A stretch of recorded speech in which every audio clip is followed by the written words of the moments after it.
Devin, Haney, I guess there was a tweet that said, where did Ben's power go? He said, left that shit in the needle. Devin can come and fight Conor in London at 147 pounds. You know. So you're positive how to massive be able of to a fight fight him is in that? London, because I know in 2 weeks, like you said. Yeah, hopefully. I mean, once he's won that case, we're told he wins the appeal. If he does, it's all over, and we're back to the UK. But if it's not all over, where does he fight next? I mean, still in America or in the Middle East, but that's not the plan. You know, I mean, really, when you won the first case so convincingly like he did, we expect it to be a formality in a couple of weeks' time. Eddie, how do you go into repairing a fighter's reputation from something What like you this? do is you realise that in life, the worst thing you can do is give a fuck what people think. Right? You're never going to please everybody.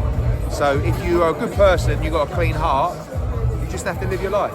And you're never going to get over people on Twitter or people that want to criticise or people that are entitled to their opinion as well. But what are you going to do? Individually box off every negative comment.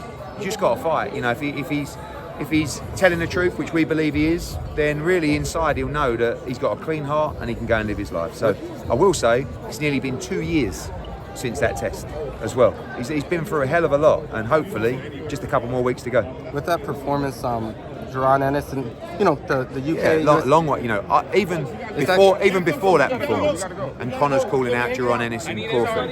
He's 22-0. He's 26 years of age. I still feel like he's got 2, 3, 4 more fights at the levels. Let's be honest. There's 2 or 3 levels between Dobson and Boots. So he's still got to beat those guys. He's beaten better guys than Dobson in his career. You know.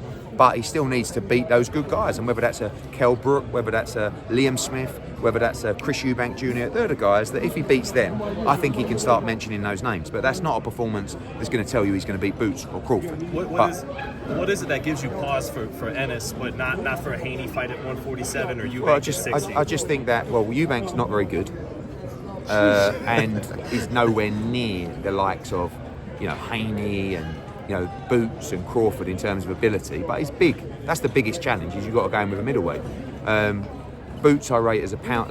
When you talk about Crawford and Boots, I rate them, Crawford definitely top 3 pound for pound, and Boots I think he's got pound for pound ability. So it's not like, he's not ready for big fights at welterweight. They're just 2 specific individuals that I think have probably beat everybody. Do you know what I mean? So you've got to be really ready for those kind of fights. And, although Conor Benn is a promising young fighter, he needs to bridge the gap between Dobson and those guys. Any thoughts on, Bivol and Beterbiev got announced? Yeah, we signed it. Yeah. June 1st, fantastic. And Matchroom against Queensbury's on the same night, which will be electric in Saudi Arabia. And, I think we all agree that Bivol Beterbiev is probably the best fight in boxing, or one of the top 3 best fights in boxing. So we're delighted to get that over the line. And I don't think we would have done it without His Excellency. So thank you to him. And June 1st, it's on.